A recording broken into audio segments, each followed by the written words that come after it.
Okay, so this is Chapter 3, Part 2, continuation of the causes of terrorism. Okay, so now we're going to move on to look at some psychological explanations of terrorism. We finished with some of the sociological terms, and again, this is looking at but this isn't a psychology class or a sociology class, so we're looking at these explanations in broad terms. So the study could be further studied at a more micro level. Here we're looking at it at a macro level. Macro is broad, big, micro is smaller. So we're going to look at some of the individual level explanations, some group level explanations, and some generalized psychological explanations. And in the book, again, he uses the Stockholm Syndrome as one of the cases to explain a psychological explanation, and that's probably the individual level explanation. And Stockholm Syndrome was a syndrome that occurred when a captive begins to become sympathetic towards their captive's um, principles. Stockholm Syndrome originated a bank robbery in Stockholm where people were taken hostage, and over the course of their captivity, they became sympathetic towards the bank robber's plight. In more recent times, in the United States, there was a case that involved Patty Hearst, who came from a rather famous and wealthy family, the Hearst family. The father was a billionaire, and at one time was published many newspapers throughout the country. The Hearst organization, they still do today. And she was taken hostage by the Symbionese Liberation Army, which was a radical group during the 1960s. And eventually she was held for ransom and seen on videos as actually taking part in some of the bank robberies. She was eventually caught, and she used the Stockholm Syndrome as her defense, as a psychological defense on why she took part in the robberies. And the jury didn't buy it. She was sent to prison. Eventually, she was released, and today she, I guess, lives a semi-normal life out of the spotlight.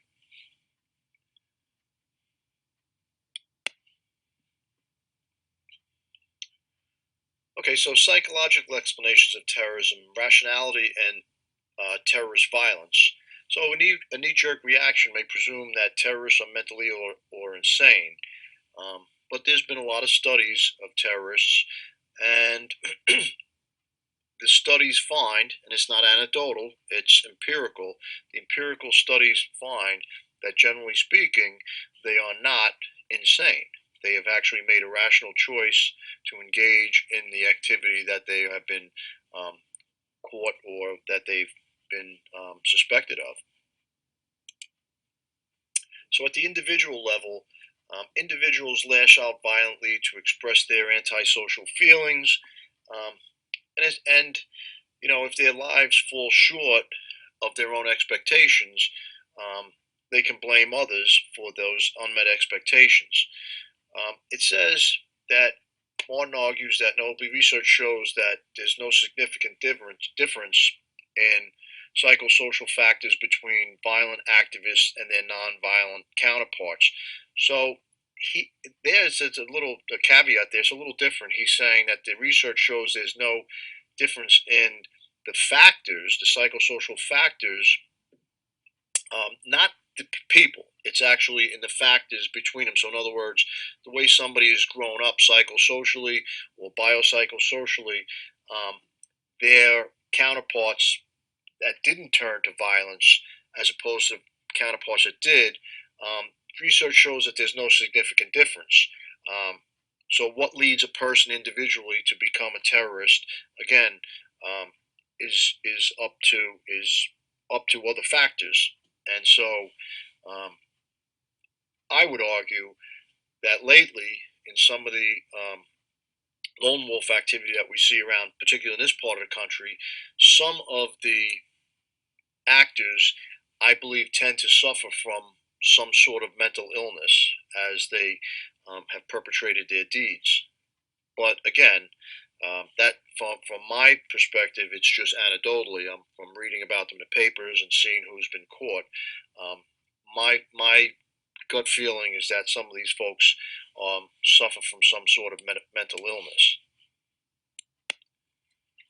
So again, at the individual level, a person could be radicalized through various means or methods, and one of them that's prevalent today is through the internet.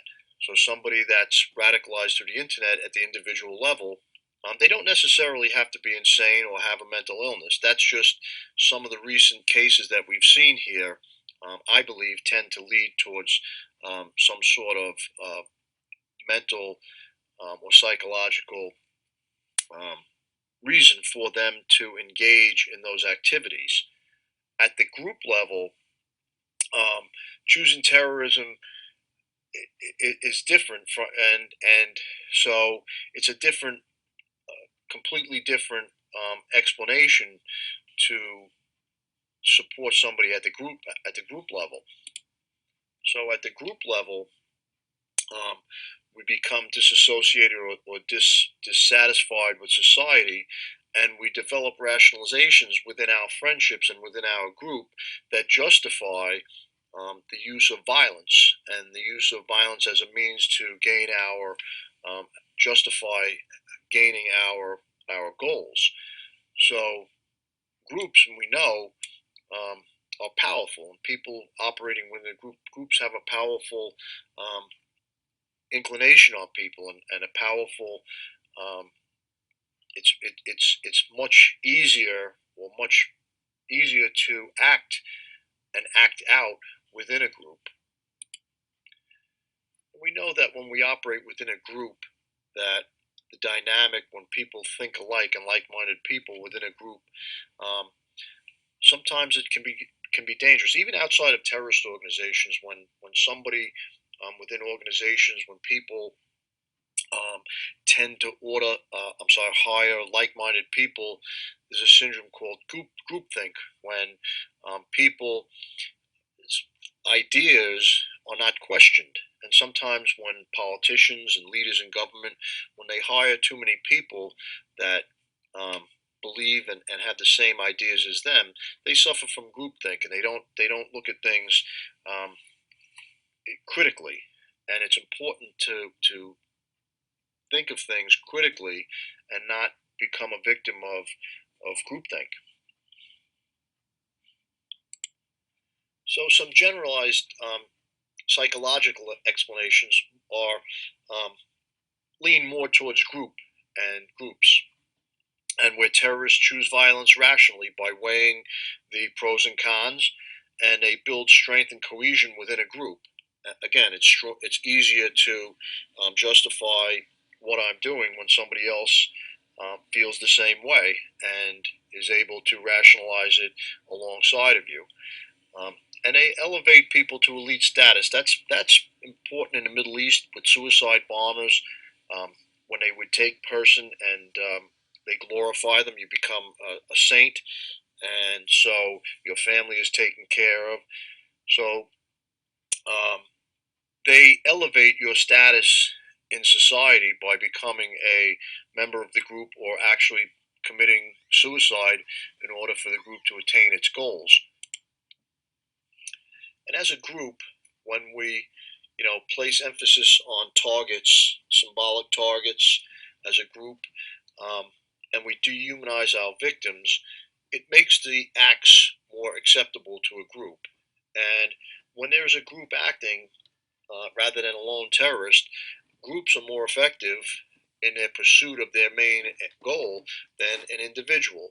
So by using some of these psychological ploys, they're able to gain people into their group and attract like-minded followers to their organizations. Again, we talk about the Stockholm syndrome, and it was a 1973 bank robbery in Stockholm, Sweden. But experts believe it takes 3 to 5 days of captivity for the Stockholm syndrome to become possible. So that's not a long time, but I guess if you're held in Sweden, they were held in a bank vault.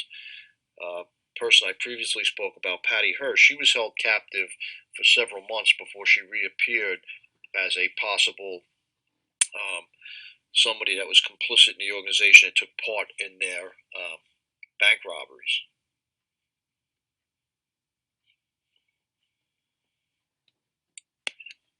So psychology is a dynamic field, and so theories change with the times.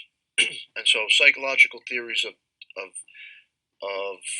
deviance have changed over times. And today, we study many psychologists, not all. Some still adhere to principles that were set forth by Sigmund Freud. But when we look at terrorism today, we kind of look at it through the prism or through the scope of the biopsychosocial method, which studies brain functions, formations, conditioned thinking, and your environmental influences on how someone um, becomes a terrorist.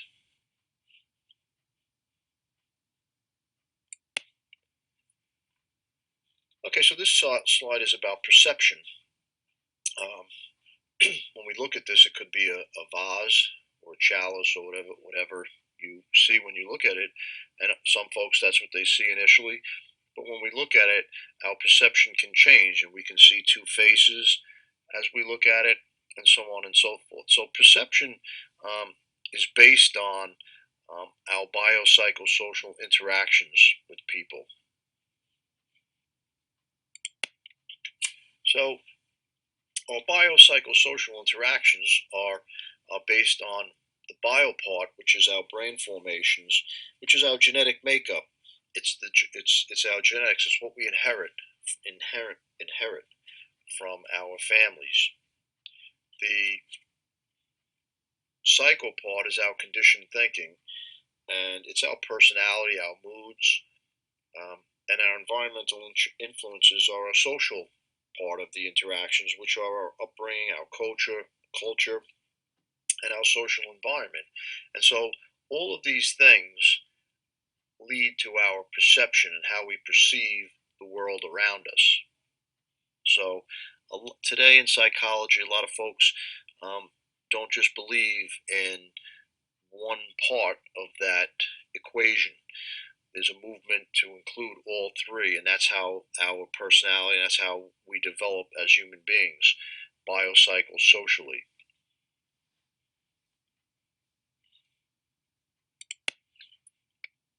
So if you're looking for what page the last few slides are on, they're not from the book. Um, they're just some stuff that I've inserted in here. And perceptual dualism is something, it's how we perceive things and how we might perceive it, or you might perceive something, and how I might perceive it differently. And so when we look at terrorism and attribute perceptual dualism to terrorism, one side might see people as suicide bombers. That's what we call them here, maybe in the West. Whereas in the Middle East, when someone blows themselves up, they're a martyr. We might see them as crazed sociopaths. Someone that blows themselves up in a marketplace is in our minds, we're brought up, or we're conditioned to believe that they're crazed sociopaths. Whereas on the other side, they see them as holy warriors. We call them terrorists. Again, perception. We call them terrorists, and they refer to them as freedom fighters. So this is what dual perceptionalism is.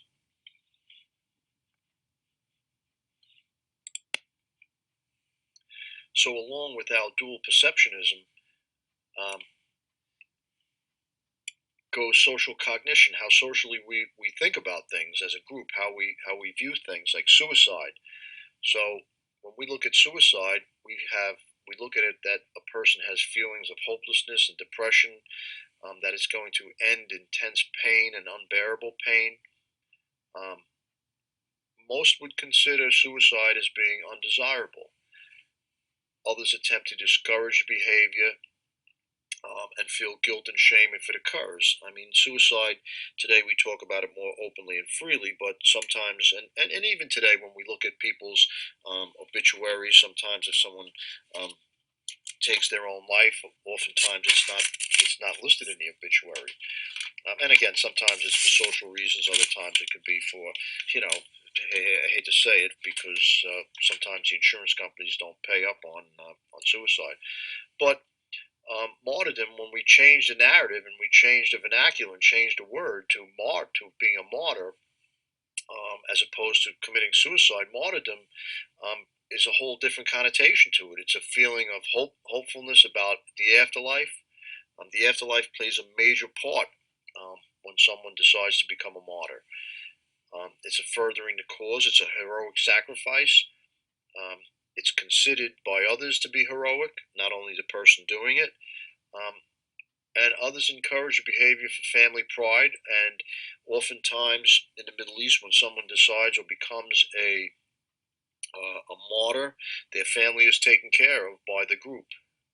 Hezbollah and Hamas have been known to financially reward families where someone in the family has become a martyr. So again, it's a perception. It's about perception, how we perceive it, how one side perceives it as opposed to another side.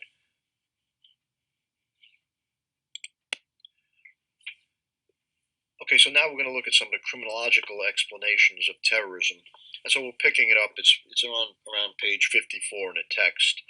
And so we're going to look at some of the sociological theories of deviance, differential associations, routine activity theory, and some of the sociological theories of deviance. So, again, criminology falls under sociological theories. The sociological theories that we looked at before were pure sociology.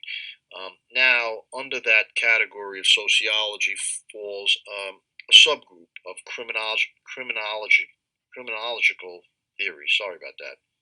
Um, so we're going to look at several of those theories.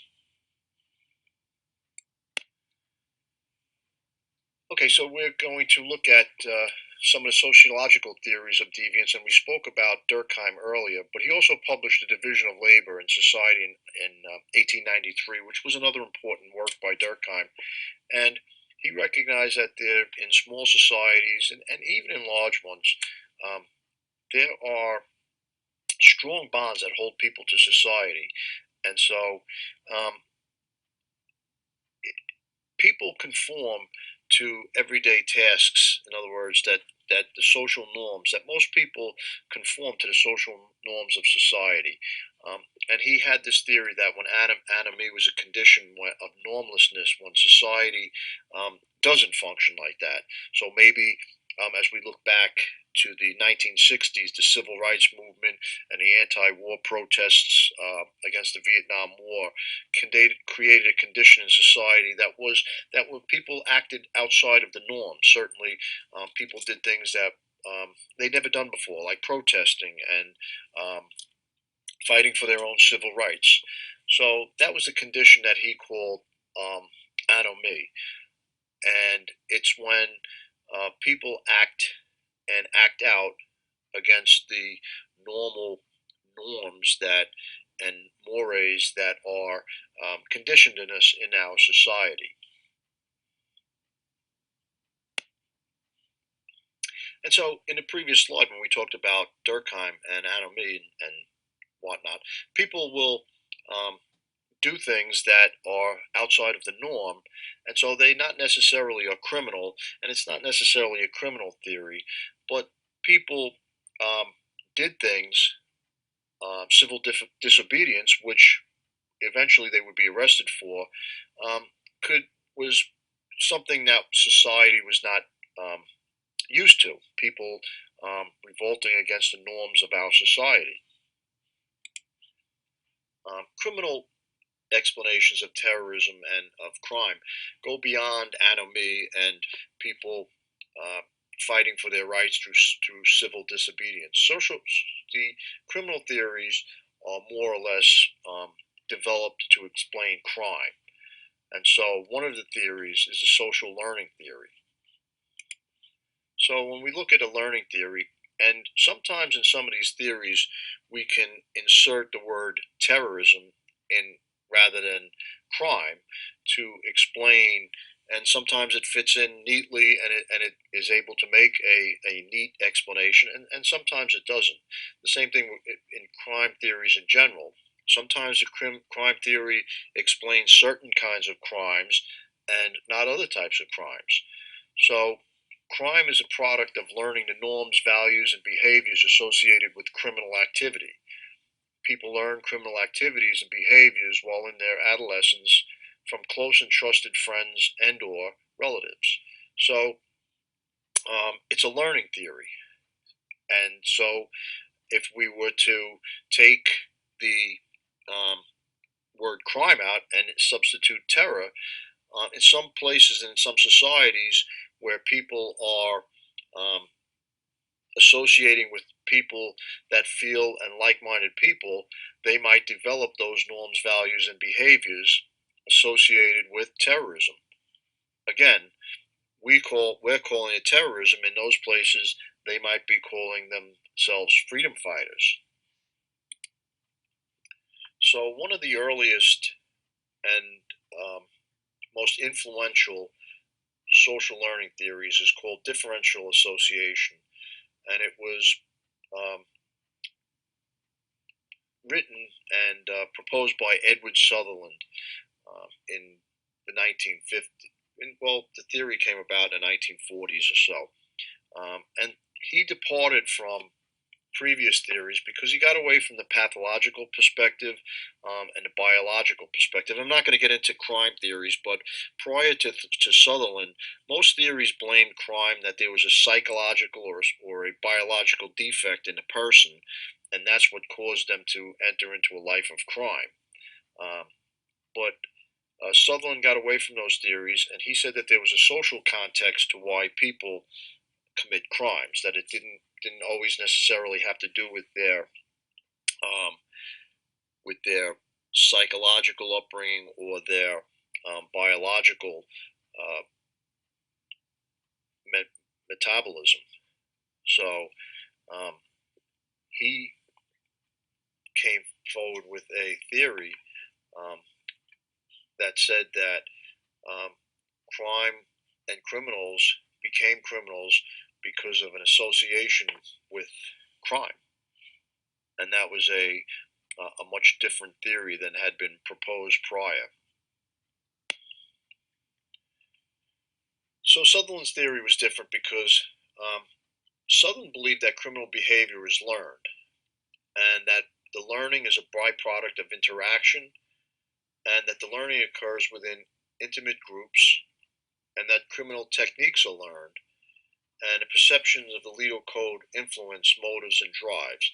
So, um, so most crime theories or theories that were trying to explain crime had been explained to, say, bank robbers or petty thieves or criminals, and why people became criminals. And a lot of the previous theories said that people were born criminals, um, and that you were born that way, or you were insane, and therefore, because you were insane, you turned to crime or a life of crime.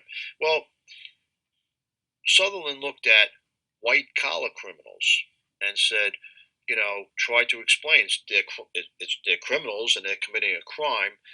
They don't seem to be insane, and so they come from families sometimes where the other members of their family are law-abiding citizens. So what makes these people become criminals? White collar crime. What drives people to become white collar criminals? And so that was one of the driving influences between uh, that made him formulate this theory of crime.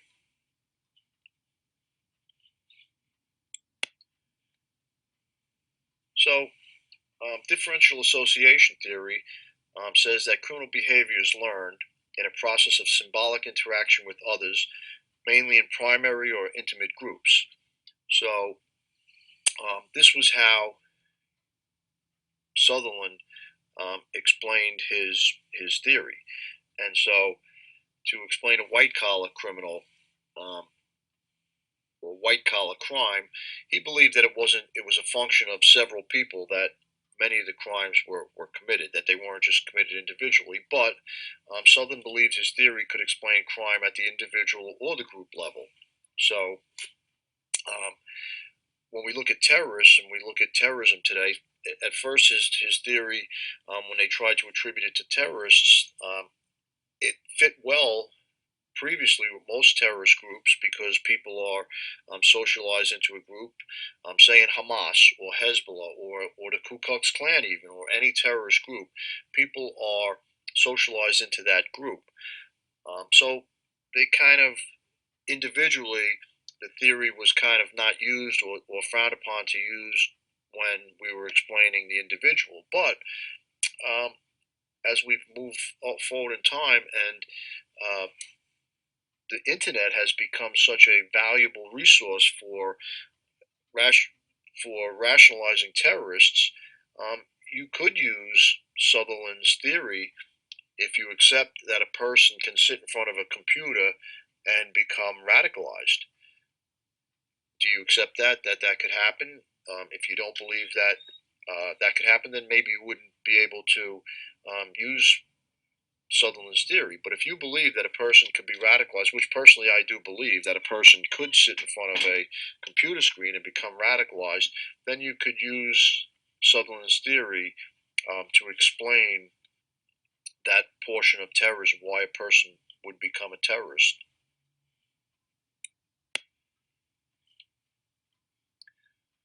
So one of the other explanations that Martin put, criminological explanations, was strain theory, and Merton took anomie and applied it to crime, and said that there's culturally desirable um, elements of society that people try to attain, and when they can't, when the less fortunate are unable to attain these goals, it creates a strain in society.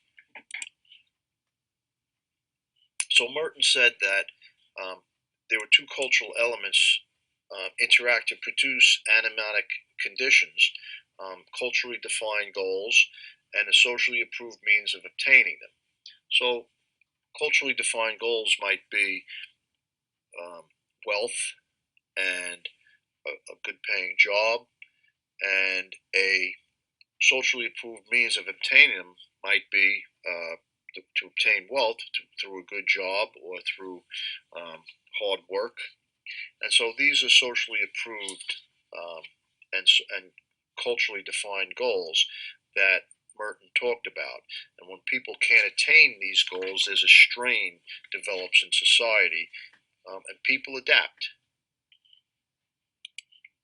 So Merton talked about the social adaptations and how people adapt to obtain these goals, um, and he came up with uh, a innovation, ritualism, retreatism, and rebellion.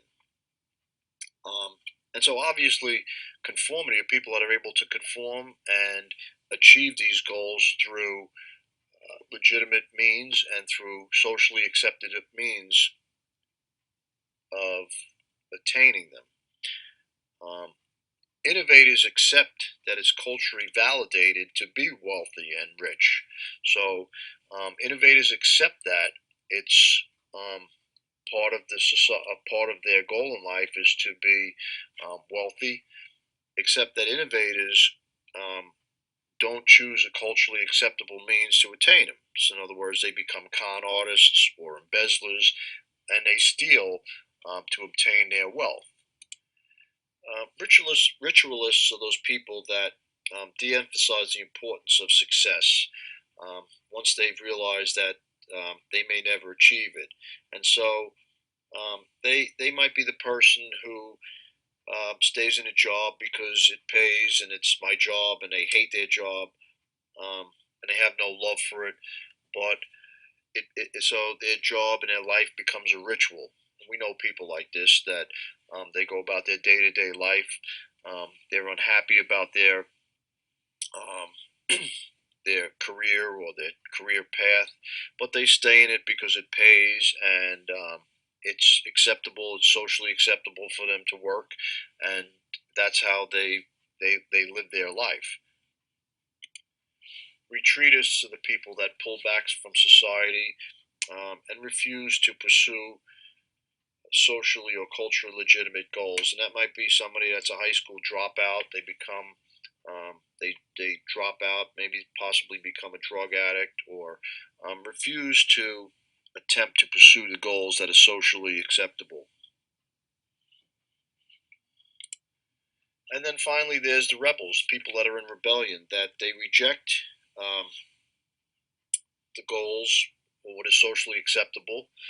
Um, they reject culturally defined goals, and they reject a institutionalized means of obtaining them. In other words, they reject getting a job, and they reject wealth as a socially acceptable goal.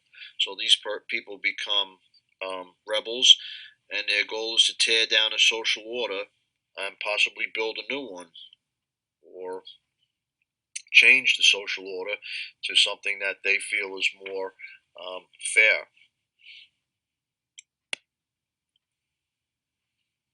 The other criminological explanation that Martin includes is called routine activities theory, um, and it was first posited by Cohen and Felsen, and it argues that criminal behavior requires the convergence of three societal elements. The theory argues that the volume and distribution of predatory crime are closely related to three variables: the availability of suitable targets, the absence of capable guardians, and the presence of motivated offenders. Within the framework of this theory, I'm not really sure why Martin included it. I usually kind of gloss over it when I do the class in the brick and mortar school, and I tend to bring in one other theory of Travis Hershey's social bond theory, which I think explains terrorist activity and and more so than this. This theory um, it explains the actual why the crime is occurring after people have already decided to become or use crime as a way to achieve their goals in life. And I guess you could, again, replace crime with terror. Um, so I kind of um, guess he includes it for that reason because if you read about it, it's on page 58 and 57 about um, it describes what suitable targets are, what capable guardings are, and the presence of motivated offenders. So basically, the crime, the theory has been used in the criminological world to actually environmentally to change places where crime occurs. Actually, so in other words, maybe at a mall they might use lighting to keep offenders away. Capable guardians might be security guards, more security guards at the mall, and so it's been used. The theory has been used as more like as a crime-fighting weapon to explain how to fight crime, um, more so than to explain why crime occurs. So radical criminology is a theory that evolved in the 1960s and 70s. In the 1960s and 70s, there was a real left-wing movement, in particularly the United States, and in order to support their cause, a lot of groups turned to crime in order to support the organization that they were involved with. So bank robbery and criminal behavior was explained in order to, and there was a nexus between the crime and some of the left wing organizations. So, in order to explain or an explanation for crime, crime was and violence was a strategic choice in order to affect their means, which was the overthrow of the government and to install a left wing government, say in the United States or in South America or wherever the groups were operating.